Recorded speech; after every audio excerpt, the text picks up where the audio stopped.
So I may ask you to stay in.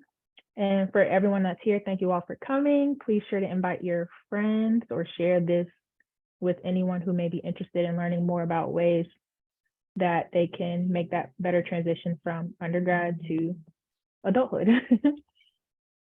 So Miss Khadyajah, first thing, can you tell us about your journey from way back when you were in undergrad to where you are in your career today?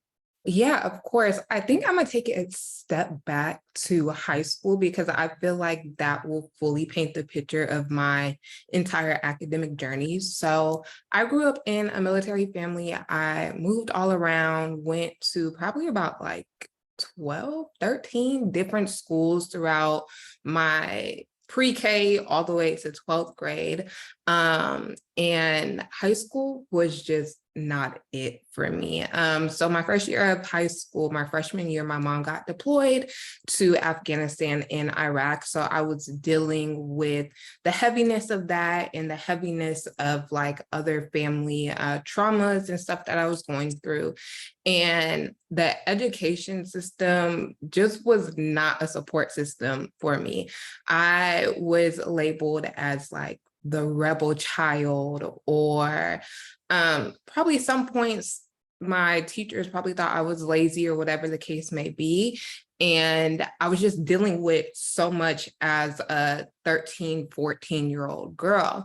And so I was just really looking for a safe haven, and I would be super involved in my community through youth programs or community service. But when it came time to start applying to colleges, I had the dreams to go to like all the big schools, the ones that you see on TV. And I got rejection after rejection after rejection after rejection. I only got into two schools, and that was Prairie View A&M University and TSU, Texas Southern University. And those are both HBCUs. And I remember I graduated at the bottom of my class. Mhm. I was like 110 out of 120. I remember my GPA was we did it on a 0 to 100 scale. And so I was at a 76, and that translates to a 2.6, 2.7. And so I saw all of my peers going to like Baylor, going to TCU, going to Texas State. And I really wanted to move to Houston, and I really wanted to get into U of H. And I remember the academic advisor was like, go to community college, try to get it together and come back. And so I also didn't know that people got paid to go to college through scholarships. So I was accepted in a summer bridge program at both TSU and Prairie View. And I decided to go to Prairie View.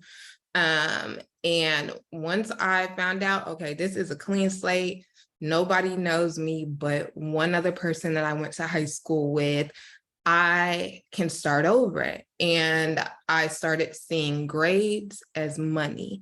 And so I also rebuilt I don't want to say rebuilt. I built a love for education because I didn't have that before.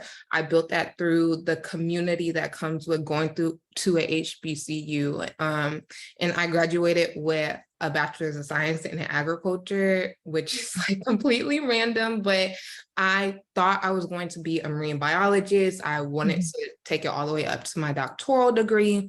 I did study abroad from Costa Rica to the Galapagos. I was super involved on campus, all of that.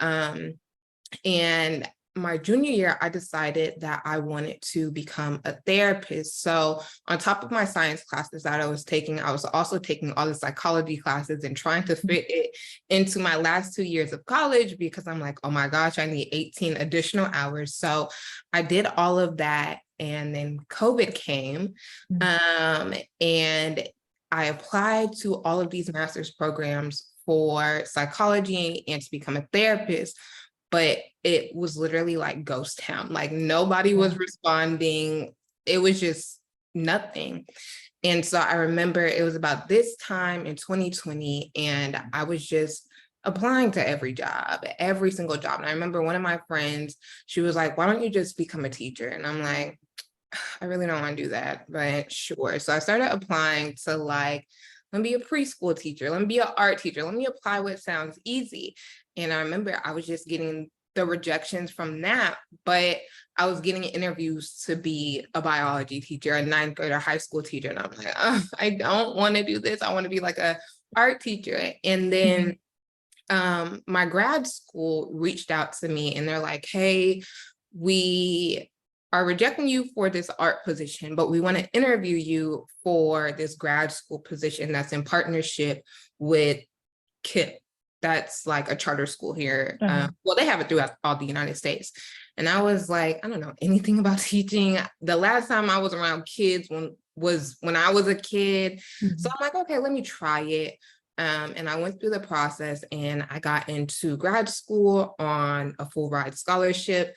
But the condition was you have to be a teacher for these 2 years. And so the first year I made $30,000. And then the promise was that you'll almost double your salary your second year. So I'm like, okay, cool. That sounds great. It's COVID. We're all working from home. And I was working from home for the first semester and then half of the second semester. And so I was so excited. I was buying stuff for my classroom, started envisioning what my classroom was. And I was a co-teacher. And I thought that this is just going to be a warm, welcoming, you know, like how you see on the movies, all the teachers on TikTok, they're all so warm and welcome. Absolutely not. That was not my experience. I had a co-teacher or a resident teacher, and long story short, she just was not kind to me. Like, we did not get along. And I remember calling my grad school advisor, just crying, like, can I please get another placement? Can I please like quit? Like, what can I do? And if you decide to drop out of the program, you had to pay your whole tuition back, which in total was like over $100,000. And I'm like, oh my goodness. okay, so let me just figure it out. So I found a loophole, which was I could find a different school to work at.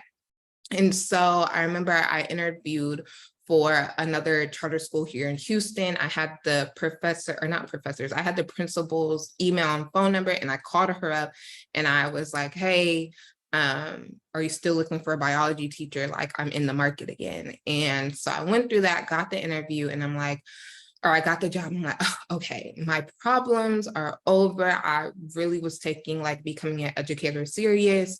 And I was so excited. And my time at that school, the first semester, like, I was just so enthralled with being a biology teacher and helping my students. Some of my students only spoke Spanish, so I learned how to speak, write, and read Spanish. And I remember early November, I was on PTO, and something in my body was like, Khadyajah, something's wrong. Like something bad is about to happen, like that intuition. And so I remember I got a text on like a Saturday from one of my coworkers, and they're like, hey, so-and-so is asking about you, somebody that worked at the school. And I'm like, this is weird. And I looked at my Instagram and I saw that I had like, you know, those DMs that if they don't follow you, you don't follow them, it goes into that separate inbox. And I saw that like these accounts were messaging me, and it was a picture, but the picture was blurred out. And I'm like, I don't want to click on this because I don't know what it is. And the next day I was on PTO again, and my phone just kept like blowing up, and my body was like, something is wrong, like something's bad. So the next day I was driving to school, driving to work, just so happy and excited. And we get these emails that tells you who's on PTO. And it said that I was on PTO. And it was in traffic, Houston traffic. And I text the group chat. I'm like, why is everybody saying I'm on PTO? Like, I'm on my way to school right now. And one of my coworkers I was really close with, he was like, Khadyajah, I have to tell you something. And I'm like, what's wrong? And he was like, before you get here, I don't want you to be a surprise, but a group of students photoshopped a picture of you on a naked body and sent it throughout the entire school and sent it throughout like the student group chat. And I was just enraged. I was so shocked. So when I pulled up to the school, that was about 15 minutes after I got the call.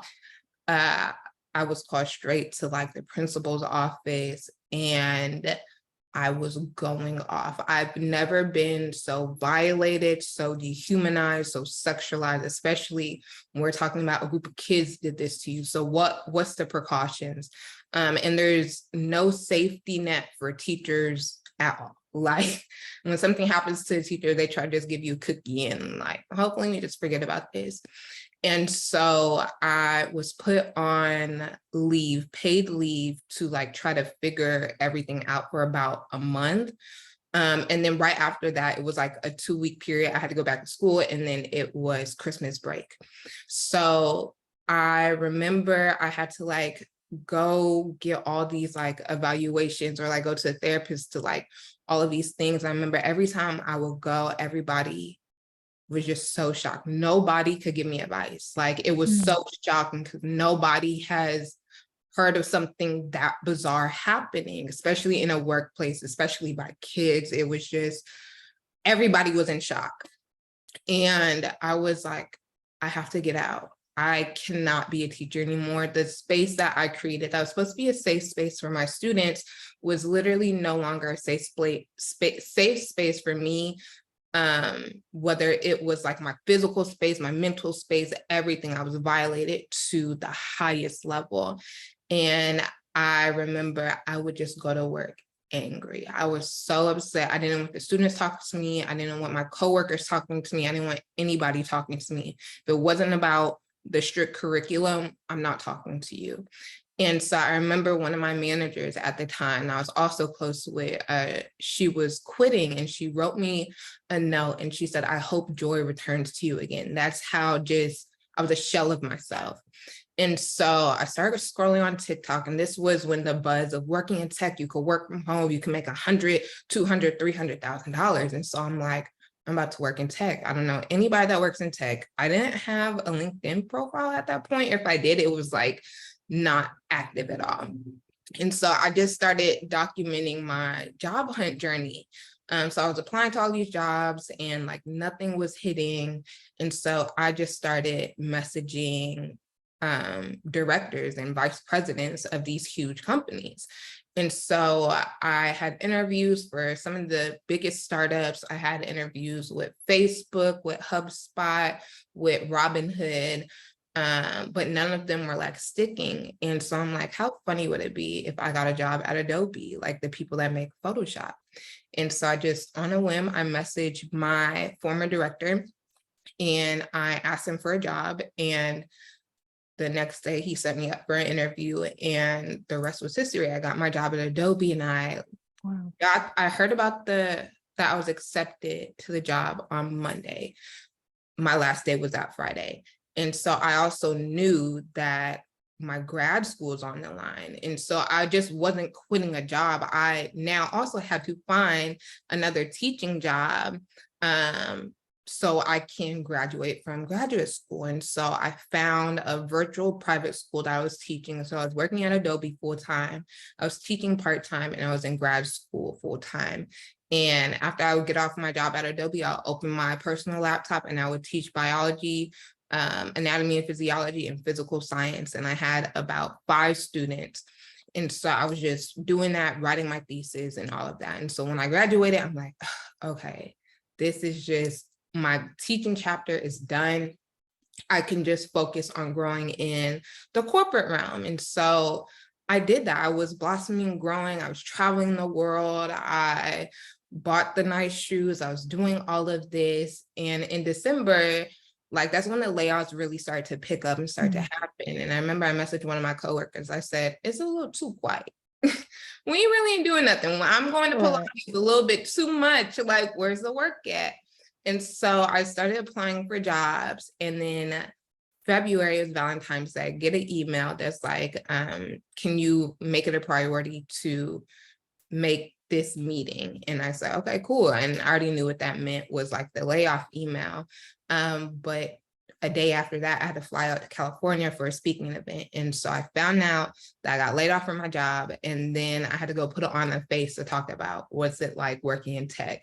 And so I was like, oh my gosh. And so throughout this period of like navigating this layoff, thinking about my next step, I went through like the fear stage, I went through the crying phase, I went through the pity phase, I went through the why is me phase, but also like this was the first time that I've never had anything going on, no job, no school, nothing. And I made it a point to save money that so it wouldn't be a problem if something did happen, because I knew something was coming.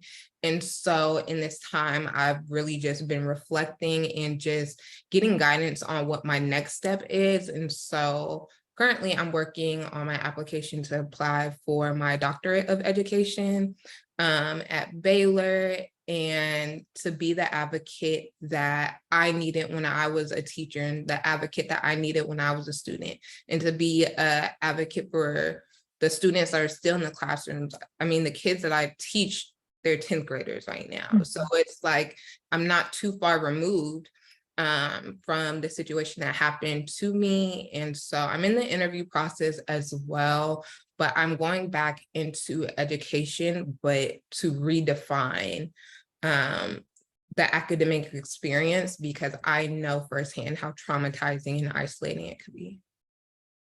Your story is amazing. Like the fact that you, even after all of that happened with the Photoshop incident, that you still stuck to it, that takes a lot of strength, because I know it's just embarrassing for one, and then it's disrespectful, and then they expect you to come work in this environment where people violated your trust. And I come from a family of educators. Like almost everybody in my family is an educator, some sort of form.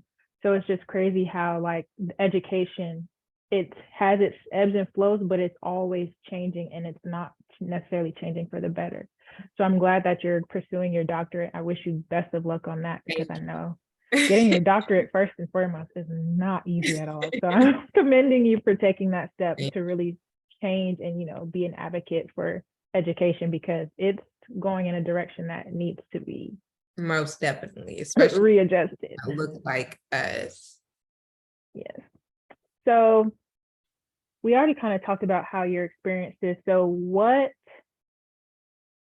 kind of shifted you as being a Black woman in education? What were some key moments that really stuck out to you that you aim to utilize in changing education or reforming education when you get to the level that you want to get to? Yeah, I think for me is really bringing back the communal portion of education, especially right now, being at the place where I'm going to advance to the highest level that you could possibly get. So I've seen each steps also from the back end as being an educator, and leaning into community. I did my master's program online. It was supposed to be in person, but COVID.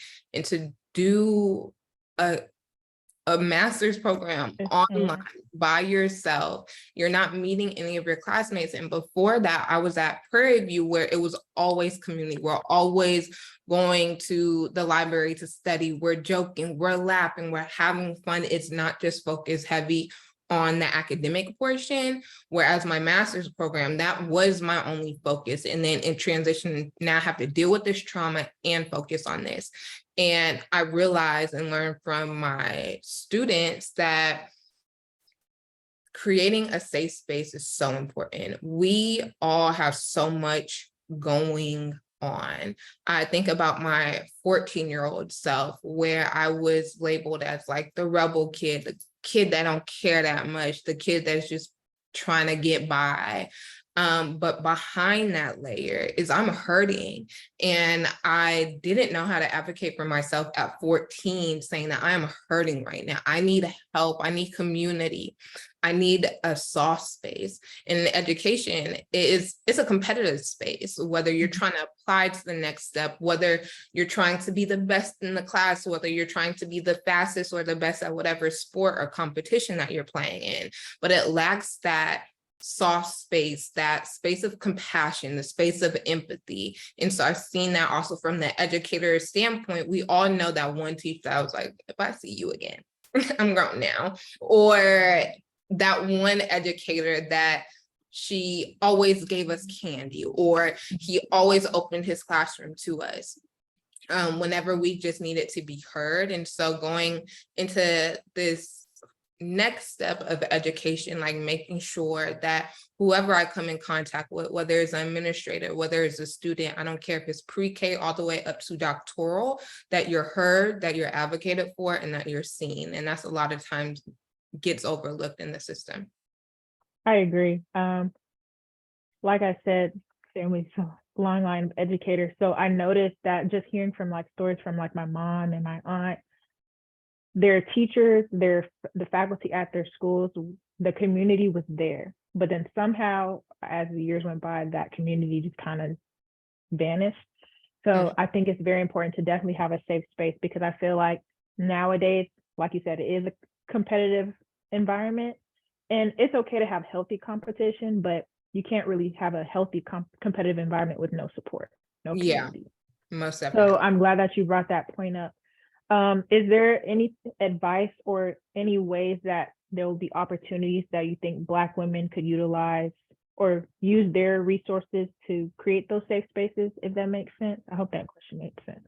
I think it boils down to reaching out. Like, I think that reaching out portion, people get really scared, or they view it under the umbrella of like networking, like trying to get something from somebody, but not necessarily trying to give something in return. But my answer is always going to circle back to the community. I use the example of, say you have an abundance of sugar and I'm trying to bake a cake and I need some sugar. I could go to the store and buy sugar, or I could go to my neighbor and ask for help and share and say, maybe you need an egg. And if I have an abundance of eggs, I'm going to share the eggs with you. And so having that like mutual fund, that mutual exchange. And I think most people haven't had a space where they're heard. I know a lot of people can't turn to their family and talk about like how they're really feeling. A lot of times that's where we turn to our friends, or we turn to, if you have the money for it, you turn to the therapist, or you turn to that professor that you're super close with, or that teacher, whoever that person is. And I think with social media, we feel like we're connected. You could read a post or you could watch a video and you're like, that's my homegirl in my head.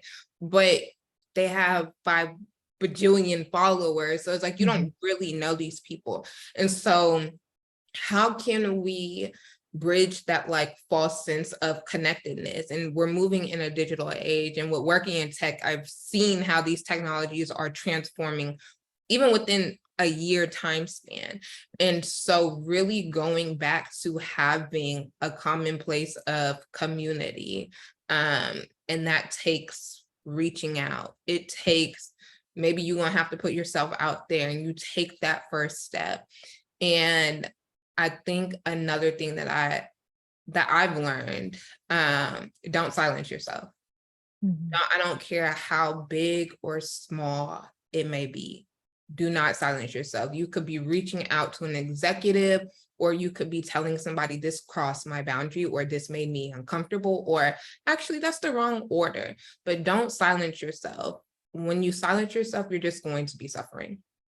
You don't know what's on the opposite side of that self-advocacy. And sometimes people aren't going to respect it, but don't let anybody disrespect you. You have to have a place within yourself that is so pristine, that is so clean, that you know that whatever you believe in, whatever higher power or God or whatever the case may be, that you are a child of God, that you are one with the universe, that there is a higher power out there that you respect. And how you interact with the world and how the world interacts with you has to have a mutual respect and understanding. And once that boundary of respect and understanding gets crossed, don't silence yourself, advocate for yourself. Do it scared, do it enjoy, do it frustrated, do it with compassion, do it with empathy, but don't ever let anybody cross that boundary. And speaking from somebody that has had that boundary tested and crossed multiple times, and I've silenced myself, I know the suffering that comes with, why didn't you say that? You should have spoke up. But I also know the power of what it feels like when you can't pour into yourself, but others are pouring into you and advocating for you. And so I think about the Khadyajah that I was when I was an educator, or the Khadyajah that I was when I was a student, or that 14-year-old Khadyajah, and those that advocated for me. I would not be here without community. I would not be here without those students that advocated for me when I physically couldn't do it for myself and speak up for myself, or those educators and those administrators that spoke up for me when I literally physically couldn't do it. And so I think advocacy is that big portion as well. I definitely agree, because advocacy is a big part of Cocoa Diaries, especially because we're advocating for the resources for Black women to pursue higher education. And I think it's very important that, you know, we continue to help build that bridge of community in education, because like you said, with us being a digital age, we're all in our phones. We're all drawn to our phones. We're all dissociated. We're not, you know, truly connecting with people outside of our phones. So I think it's very important that we have to be more mindful about, you know, the connections we make and how it can impact so many people, especially our peers that are going through the same things as we are, as we're, you know, getting our degrees and really trying to make a difference in the world. My next question for you is, from the experiences that you've had so far in the different companies and organizations you've worked in, how do you think they can create a more inclusive environment, an equitable environment outside of the community aspect? If there's some... I would say sharing resources, stop gatekeeping. That is the main one. Working at Adobe has opened my eyes to opportunities I didn't even know existed before I worked there, whether it was technologies, whether it was Afrotech, whether it was these conferences or these salaries, because I was a talent scout. And so I'm hearing the numbers that these people are making. And I thought $100,000, that was the goal to get to. And when I surpassed that, and I'm seeing people make 200, 400, 900, 700, and seeing what opportunities are out there in these job titles. And I feel like now it's not about that these things don't exist. The sheer fact that you don't know about them and they're hidden in plain sight. And so sharing resources, what do you know? What opportunities are out there? And that's why I built my scholarship newsletter, and that's why I built my LinkedIn platform, is because I seen this, and me sharing it, most people don't even apply. Like most people don't even click on the link. Most people don't know, but I feel like it's my duty as an educator to share resources. And if you use it, great. And if you don't, it's still there for you if you want to circle back and keep it. And also knowing that, like, what's for you is for you. It's not going to miss you at all.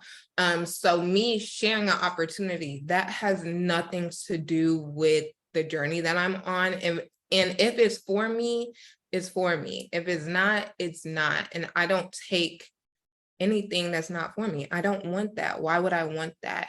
And so sharing, like, put the information out there. What resources are out there? Who do you know that works at this company? Maybe we can work together. Being that bridge of connection is so important. That's number one, like sharing resources. So speaking on the sharing the resources, I know a big thing for me, especially like in college and entering my professional life, I've had a hard time building those connections genuinely, because I feel like people think I'm just trying to get to know them for an ulterior motive, and that's not necessarily the case. So what's some advice that you have for people to kind of show that they're genuinely trying to network, not necessarily network, but build those relationships. Therefore, the connection and the community can become a lot more easy. Yeah, I would say know the difference between acquaintances, friends, mentorship, and sponsorship. All those things may look similar, especially in corporate America, especially in your next phase of life outside of college, whether that is graduate school or whether that is undergrad. And so know that some of your coworkers will turn your friends. You kind of know once you get into the space, the people that you click with, like that's a feeling that you know. Now, if you're looking for mentorship, look at the executive levels or like the manager levels and build connections with them. Start with your manager first. That's going to be the first person that really can advocate for you and speak directly to your workload. And it doesn't matter if they hop companies or whatever, you should still have their information. For example, even though I was laid off for Adobe, I surely called them up and asked for a letter of recommendation. Like Exactly. I'm really close with my coworkers, even back from when I was working at Hooters. Like I started at Hooters and we made it here, and I didn't think we was gonna make it here, but knowing that, and also knowing the importance of sponsorships and being a part of this organization and business, you know, the outreach that has to go down, you know, the funding that you may need. So being clear in your pitch is if it's, I need sponsorship. So is there a specific goal that I need that a company or an organization or a person can help fund this? Do I need mentorship, which is some tailored guidance in career or academia? Do I need adult friends? So is that me building relationships with my coworkers or going out to different events and organizations, or do I just want acquaintances? And so you have to take that initiative. And I think with college, everything is in one place. Everything is so saturated. You can go to the next dorm or you could go to the next on-campus event. But the culture shock comes from, okay, after the balloons, after the celebration, after the degree is mailed home, you realize it's just you. Like after all the dust settles, it's just you. And that could be really scary, but it's also super exciting that you can really create whatever you want your future to look like, whatever you want it to be, but having that clear direction. Yeah, I wish I had that advice after graduating, because I was like, I don't know how this is gonna work, because I really struggled connecting with people in undergrad. So I was like, this is a whole new world, because not everybody's in necessarily the same boat as me in the real world. So I think that's definitely important, just kind of knowing your intention, because I feel like intentionality has a lot to do with it as well. Most definitely. And I will also add to continue to foster those relationships that you made in college, because it gets easy. Life gets in the way and you start to forget, or you want to reach out to this person, but you really don't know. And I, speaking on this from the bottom of my heart, make sure you keep those connections with the people that mean the most to you, because we think we have a whole life in front of us, or our whole life ahead of us. We all think we're gonna get married and travel the world and turn 80. But as I am still grieving the loss of a friend that just recently passed, I'm met with the reality that we all don't get to even get to 25. And so reach out. If you're thinking about somebody or they've been on your mind, reach out. Like, it circles back to, like, don't silence yourself. Build those friendships and keep them going. And you may not talk every day or every month, but if somebody's on your mind, like, reach out. You never know how the people closest to you can help you. And I think a lot of times when we become so career driven, we're like, okay, how can I talk to this person to get here, to get here, to get here? But as you're in this transitional period, look at the people on the left and the right of you. And if y'all have projects that align, how can y'all build together? And don't just look up, look on the side of you, because those people are also people you can help grow with. Y'all don't know if you have $1 million idea or if y'all could collaborate, and that's something that people overlook. Yeah, and I've heard that before. Definitely, that instead of looking up and behind you, use the people next to you, because you really never know. You could be 10 years down the line, like, oh, I remember so-and-so from back in college, and they're doing this, this, this, and this. So I definitely think it's important to keep those relationships. And I feel like with social media, it helps a little bit, kind of staying up to date with what everybody's doing. But I feel like, just reaching out would definitely make a lasting impression and impact on them as well. Yeah. Okay, I have a couple of more questions. Have you ever had to, throughout your professional journey, your career journey, have you ever had to code switch in your workplace, or was it pretty much free for all, or more comfortable setting for you to just be yourself authentically? I would say for me, I am naturally like a quiet person. If you're somebody that I click with, then I like really talk, but I'm really good at like, this is just work. So I don't really have to code switch, but also like, I'm showing up as Khadyajah. This is who I am. I have long red nails. I used to have like platinum blonde hair. And I'm not doing that. Now, I feel like people may confuse the code switching with knowing what is the appropriate language that you have to use in this professional setting. Those are two different things, but changing my whole self to be accepted or to fit in, I'm not doing that. And I grew up on a military base my whole entire life, so I've had to do that.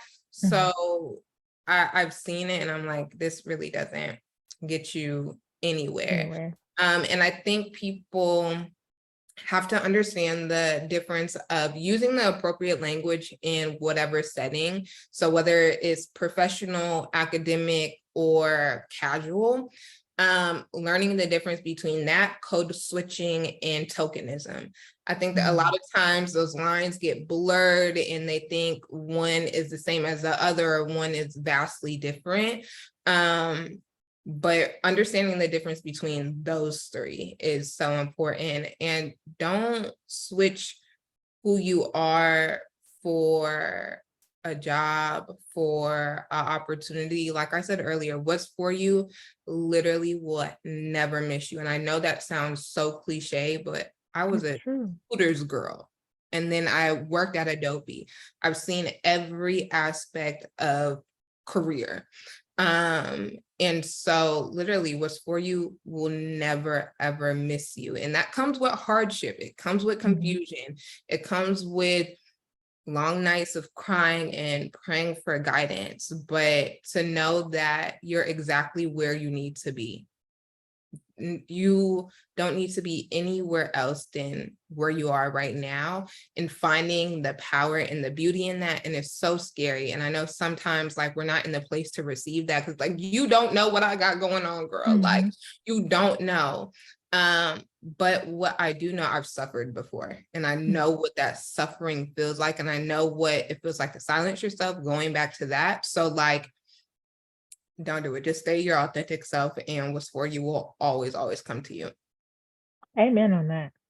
And that was a saying that was a cliche at Howard. They would all say, what's for you will not pass you, because there's so many things to do. And so everybody will always say that if something's for you, it won't pass you. And it's true, because a lot of times we may think it's for me because it aligns with me, but maybe God or whoever you may believe in, it's not the right timing. Or maybe let's redirect that to something else, Exactly. So I definitely agree with that. And similar to me, when I go to work, I work with predominantly Black women. So I can really truly be myself authentically without having to, obviously using appropriate language in the workplace, but I don't have to censor myself. Yeah. Because I'm in a comfortable setting, but not everybody gets that opportunity. So I hope that more workspaces become more inclusive to where we don't have to like walk on eggshells, Yeah, you know, most definitely. in those spaces. So my last question, well, I have two more questions. Okay. So I know you say you're on your doctoral journey. So what, so far that you've learned in your application process, what advice do you have for those who may be interested in seeking a doctorate in education or just a higher level degree in the field of education? Yeah. So this is the easiest application I've applied to versus Really? undergrad and master's. Like, I'm gonna be real with y'all. I started the application yesterday and I'm almost finished. So like it's that easy. Also because competition, you're going from your undergrad where there's thousands of people into your class or cohort, masters that gets put down to like 40, 50, doctoral, that's like 1, 2, maybe 20 at the most. So the doctoral program application is far more easier. I actually planned to get my doctoral degree in 2025. I thought that was going to be my path. And I was going to get it in human sexuality. Um, but I just decided to apply. And so it's so easy. All you need is your undergrad transcript, your graduate transcript, 3 to 5 letters of recommendation, depending on where you're applying to. You just insert your information. And for me, there's one interview. So yeah, that's literally it. Oh, you need a 3.0 and above. You don't have to take the GRE for this one. I'm finding that if you have your master's degree, typically they don't ask for a GRE. If you're trying to go directly from like bachelor's to doctoral, which is very rare, but is out there, you typically have to take the GMAT or the GRE. Because I went to school during COVID, I've never had to take in the GRE, like it was always waivered. So I would say if you're pursuing a master's or doctorate degree, you don't have to rush it. I graduated with my master's at 23. And I know people that have graduated with their master's at like 30, 40. There's no difference. Like, don't feel like you have to rush your academic experience and try to get it all in before a certain age. Take your time. There's literally no point in rushing your academic experience at all. If you have to go from full-time to part-time, do that. I think that's the biggest advice I could give anyone. Once you start going for your advanced degrees, so your doctorate or your master's, get it in something that you really want to study.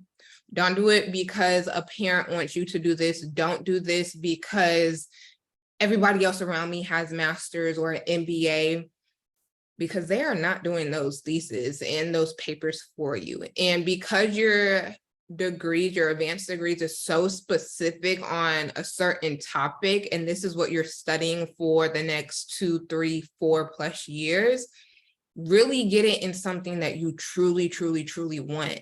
And if you're interested in a certain subject, look at certifications that these universities have. So I thought I was going to get my PhD in human sexuality, which I still may, but I also got accepted to University of Michigan. They have a sexual health and sexual education cohort that is a year long, and it goes over all like the core classes that I need. So it's like, there's no really point of me getting that PhD. I still may, because I'm just one of those school people, but look at all options available.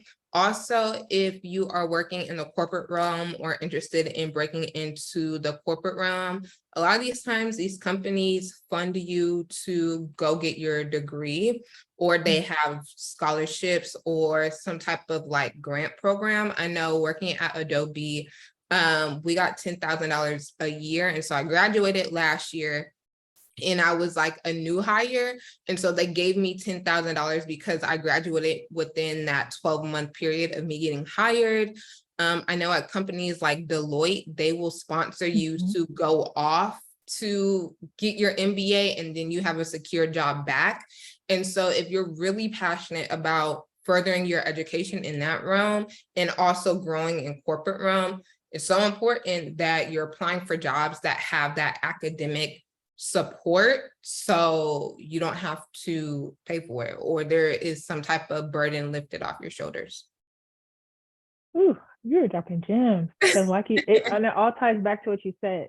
Gatekeeping is so real, because I would have never known had I not asked that question.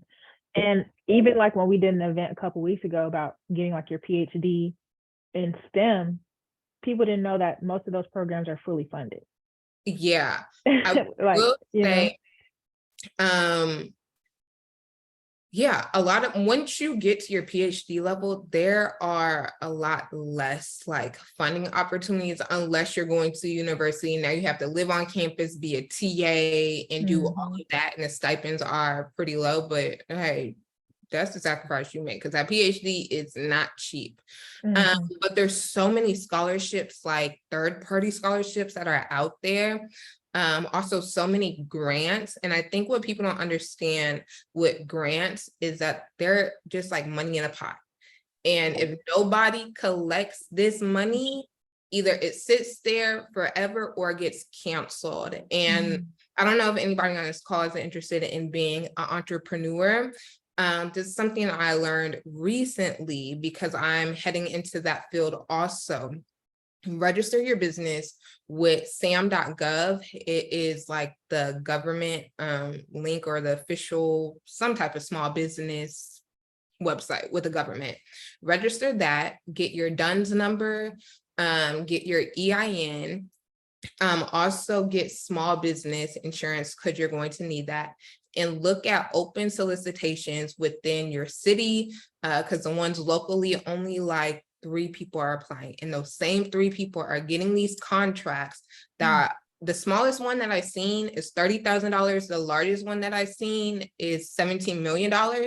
And so if the same people are submitting those bids and getting accepted, they're just getting that money. And there's so many grants out there, especially for minority-owned businesses and women-owned businesses, that there's so many grants that they're begging people to apply for. But if your business isn't registered, you can't get it. Or if you don't apply, the money just sits there. And so that is something that is so important. It doesn't matter what you want your business to be in. There's a grant for it. There's a contract for it. I don't care if you want to deliver toilet paper. I've seen a grant for that. So really research on whatever it is that your dream is, because I know a lot of times you may tell a parent or a friend and they say something condescending and negative, and now you're like, you know what, girl, I shouldn't even told you. And now you get feelings about it. So this is something I'm learning recently. Know when and who to share, and know when to just save it. Like, just show them when it's finished and when you got the money in your pocket, because a lot of times people are going to project their fears onto you, and you may think like, oh, this is my fear. And I was just listening to this book earlier, and it was saying that you're going to get these visions or these dreams for your life, and it's not going to come without hardship, but trusting your intuition, and your intuition isn't like in your head, but trusting that bodily intuition that whatever is for you is for you. And ask for guidance. Guidance will come. Maybe it's in a form of a TikTok video that you didn't know this opportunity existed, and so now you're going to research it, or whether it's just a book and you read something, or whether it's a business idea or an academic or career idea that you wanted to trust. Like Adobe for me was a wild dream. I thought that this will be funny. Let me get my lick back. Let me work at this company. I did not know I was actually going to work there and get the opportunities. So I think like that is so, so important. You're going to have to do the research yourself, because a lot of people aren't going to try to share, but trust in whatever is in your heart. Like truly trust that, and don't let anybody's fears deter you from away from what you know that you want to do and what your life can be. Thank you. That was very reassuring because like we're a small business and we just changed like our business model recently. So we're trying to like get, we have the ball rolling, but we just need more of a push. So that was very helpful in terms of like knowing what's out there, because had you not said anything about the SAM.gov and the open solicitations and the grants, Yes, so look like at we've applied to some, but we have to like pull and search for them. But that's a resource right there. yes, do it. If y'all's target is HBCUs or Black employee networks or whatever the case may be, pull up a list of all HBCUs out there in the United States, and then look at the open solicitations that they have. And so if y'all are giving marketing advice or y'all know how to do marketing and branding, I know for sure that Texas State, I know it's not an HBCU, but Texas State has a contract on there for them to rebrand and market. And so it's like the resources are out there, but they are literally hidden in plain sight. And I think a lot of times we get intimidated by, I'll just do it next time, or there's too many people applying. There's only 4 people applying to that. Like nobody's really applying to these things, one, because they don't know or they don't want to put the work in for it. But you never know. And then look, maybe y'all could partner with different tech startups, like African tech startups, or maybe y'all could partner with different schools in Africa as well, or across the diaspora. Like there's so many opportunities out there. And I've seen them. And so like speaking as somebody that's like, oh, maybe the world is just full of possibilities. No, when I was in Cape Town on a vineyard looking at the views and stuff, I said, oh, this exists and I'm here. I could touch it. I could see it. I can taste it. That changed my whole mindset. That is not unattainable at all. Will it take a little work and a little money? Of course. But is it unattainable? Absolutely not. Awesome. Well, thank you so much for agreeing to meet with me. Hearing your story was very inspiring, and I'm so glad that you didn't let that hiccup deter you from your passion in reforming education. I think it's very pivotal and very inspiring to me personally.